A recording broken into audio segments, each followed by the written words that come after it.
Hello everyone, welcome back to the channel Kala Krishna logs. ಇವತ್ತಿನ recipe homemade fried rice. ಯಾವುದೇ ರೀತಿ sauce ಉಪಯೋಗಿಸ್ತಾ ಇಲ್ಲ. ಇಲ್ಲಿ ತುಂಬ ಟೇಸ್ಟಿಯಾಗಿರುತ್ತೆ, ಈಸಿಯಾಗಿ ಮಾಡ್ಕೋಬೋದು ಈ ರೆಸಿಪಿ. ಹಾಗಾದರೆ ಬನ್ನಿ, ಬೇಕಾಗೋ ಪದಾರ್ಥಗಳು: ಬೀನ್ಸ್ ಕಟ್ ಮಾಡ್ಕೊಂಡಿದ್ದೀನಿ, ಕ್ಯಾರೆಟು ಕಟ್ ಮಾಡ್ಕೊಂಡಿರೋದು, ಕ್ಯಾಬೇಜು ಸ್ವಲ್ಪ ಕಟ್ ಮಾಡ್ಕೊಂಡಿದ್ದೀನಿ, ಒಂದು 2 ಈರುಳ್ಳಿ, ಒಂದು 10ರಿಂದ 15 ಎಸಳು ಬೆಳ್ಳುಳ್ಳಿ ಕಟ್ ಮಾಡ್ಕೊಂಡಿದ್ದೀನಿ, ಹಸಿಮೆಣಸಿನ್ಕಾಯಿ ಒಂದು 3 ಮತ್ತು ಒಂದು ಬಂದು ಕ್ಯಾಪ್ಸಿಕಮ್ಮು, ಫ್ರೈಡ್ ರೈಸ್ ಮಸಾಲ ಒಂದು ಪ್ಯಾಕೆಟು, ಎಣ್ಣೆ, ಸಾಸಿವೆ. ಮೊದಲಿಗೆ ಅನ್ನ ಬೇಯಿಸ್ಕೊಂಡು ಒಂದು ಸೈಡ್ ಎತ್ತಿ ಇಟ್ಕೊಳ್ಳೋಣ. ಇನ್ನೊಂದು ಸೈಡು ಒಗ್ಗರಣೆಗೆ ಎಣ್ಣೆ ಸಾಸಿವೆ ಸೇರಿಸ್ಕೊಂಡು, ಸಾಸಿವೆ ಚಿಟಪಟ ಅಂತ ಬಂದಮೇಲೆ ಕಟ್ ಮಾಡ್ಕೊಂಡಿರೋ ಬೆಳ್ಳುಳ್ಳಿ ಸೇರಿಸ್ಕೊತಾ ಇದ್ದೀನಿ. ಹೈ ಫ್ಲೇಮಲ್ಲೇ ಫ್ರೈ ಮಾಡ್ಕೊಬೇಕು ಇದನ್ನು. ಬೆಳ್ಳುಳ್ಳಿ ಹಾಕಿ ಫ್ರೈ ಆದಮೇಲೆ ಈರುಳ್ಳಿ, ಹಸಿಮೆಣಸಿನ್ಕಾಯಿ ಸೇರಿಸ್ಕೊತಾ ಇದ್ದೀನಿ. ಏನು ತುಂಬ ಗೋಲ್ಡನ್ ಬ್ರೌನ್ ಬರೋ ಥರ ಫ್ರೈ ಮಾಡಬಾರ್ದು, ಸುಮ್ಮನೆ ಲೈಟಿಗೆ ಎಣ್ಣೆಯಲ್ಲಿ ಹಾಕಿ ಒನ್ ಬೈ ಒನ್ ಸೇರಿಸ್ಕೊಬೇಕು. ಇದು ಈರುಳ್ಳಿ ಎಲ್ಲ ಜಾಸ್ತಿ ಎಲ್ಲ ಬೇಯಬಾರ್ದು, ಯಾಕಂದರೆ ನಾವು ತರಕಾರಿ ಎಲ್ಲ ಬೇಯಿಸ್ಕೊಬೇಕಲ್ಲ. ಎಣ್ಣೆಯಲ್ಲೇ ಇದು ಫ್ರೈ ಆಗಬೇಕು. ಬೀನ್ಸು ಒಂದು 10 ನಿಮಿಷ ನೋಡಿ ಈ ರೀತಿ. ಬೀನ್ಸ್ ಬೇಯೋಕ್ಕೆ ಒಂದು ಸ್ವಲ್ಪ ಟೈಮ್ ತಗೊಂಡೋಗುತ್ತೆ, ಅದಕ್ಕೆ ನಾವು ಬೀನ್ಸ್ ಫಸ್ಟ್ ಸೇರಿಸ್ಕೊಬೇಕು. ನೋಡಿ, ಹೈ ಫ್ಲೇಮಲ್ಲೇ ಇಟ್ಕೊಂಡಿದ್ದೀನಿ. ಈ ರೀತಿ ಎಣ್ಣೆಯಲ್ಲೇ ಫ್ರೈ ಮಾಡಿಕೊಂಡ್ರೆ ತಿನ್ನೋವಾಗ ಚೆನ್ನಾಗಿ ಕ್ರಿಸ್ಪಿಯಾಗಿ ಚೆನ್ನಾಗಿರುತ್ತೆ. ನೋಡಿ, ಈಗ ಬಂದು ಕಟ್ ಮಾಡ್ಕೊಂಡಿರೋ ಕ್ಯಾಬೇಜು, ಕ್ಯಾರೆಟು ಸೇರಿಸ್ಕೊತಾ ಇದ್ದೀನಿ. ಎಲ್ಲ ಸಣ್ಣ ಸಣ್ಣದಾಗಿ ಕಟ್ ಮಾಡ್ಕೊಂಡಿದ್ದೀನಿ ನಾನು. ಇದಕ್ಕೆ ತರಕಾರಿ ಜಾಸ್ತಿ ಇದ್ರೇ ಚೆನ್ನಾಗಿರುತ್ತೆ ಫ್ರೈಡ್ ರೈಸ್ಗೆ.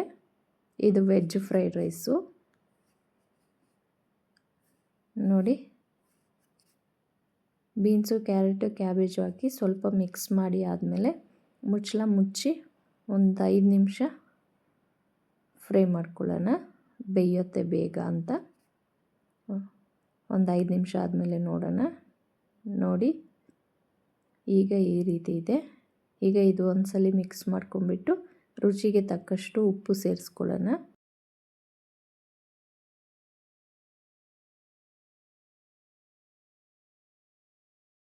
ಉಪ್ಪು ಸೇರ್ಸೋಕ್ಕೆ ಮುಂಚೆ ಇಲ್ಲಿ ಕ್ಯಾಪ್ಸಿಕಮ್ ಹಾಕ್ತಾಯಿದ್ದೀನಿ.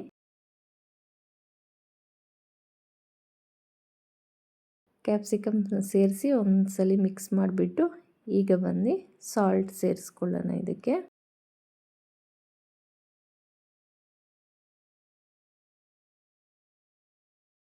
ನೋಡಿ, ಸಾಲ್ಟ್ ಸೇರಿಸ್ಕೊಂಡು ಎಲ್ಲ ಹೊಂದಿಕೊಳ್ಳೋ ರೀತಿ ಒಂದ್ಸಲ ಮಿಕ್ಸ್ ಮಾಡಿಕೊಂಡು ಇನ್ನೊಂದು 5 ನಿಮಿಷ ಸ್ಲಿಮ್ಮಲ್ಲೇ ಬೇಯಿಸ್ಕೊಬೇಕು ಈ ತರಕಾರಿ ಎಲ್ಲ ಬೇಯೋಕ್ಕೆ.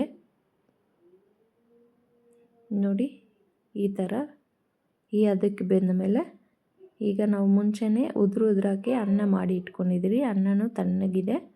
ಈಗ ಈ ತರಕಾರಿ ಜೊತೆ ಎಲ್ಲ ಹಾಕಿ ಚೆನ್ನಾಗಿ ಅನ್ನನ ಮಿಕ್ಸ್ ಮಾಡ್ಕೊಬೇಕು. ಎಲ್ಲ ಒಂದಕ್ಕೊಂದು ಹೊಂದ್ಕೊಳ್ಳೋ ರೀತಿ ಮಿಕ್ಸ್ ಮಾಡ್ಕೊಬೇಕು ಈ ರೀತಿ. ನೋಡಿ, ಈಗ ಸ್ಲಿಮ್ಮಲ್ಲಿ ಇಟ್ಕೊಂಡಿದ್ದೀನಿ, ಫ್ಲೇಮ್ ಬಂದು ನಾನು. ಇದೇ ರೀತಿ ಎಲ್ಲ ಮಿಕ್ಸ್ ಮಾಡ್ಕೊಂಡಾದ್ಮೇಲೆ ಈಗ ಬಂದು ನಾವು ಫ್ರೈಡ್ ರೈಸ್ ಮಸಾಲ ಸೇರಿಸ್ಕೊಳ್ಳೋಣ ಇದಕ್ಕೆ. ಫ್ರೈಡ್ ರೈಸ್ ಮಸಾಲ ಹಾಕಿ ಚೆನ್ನಾಗಿ ಮಿಕ್ಸ್ ಮಾಡ್ಕೊಬೇಕು. ಈ ಮಸಾಲೆ ಬಂದು ಎಲ್ಲ ಅನ್ನಕ್ಕೂ ತರಕಾರಿಗೂ ಹೊಂದ್ಕೊಳ್ಳೋ ರೀತಿ ಚೆನ್ನಾಗಿ ಮಿಕ್ಸ್ ಮಾಡಿಕೊಂಡ್ರೆ ಫ್ರೈಡ್ ರೈಸ್ ರೆಡಿ ಆಗುತ್ತೆ. ಈಗ ಸ್ಲಿಮ್ಮಲ್ಲೇ ಇದೆ ಫ್ಲೇಮು, ಏನು ಆಫ್ ಮಾಡಿಲ್ಲ ನಾನು.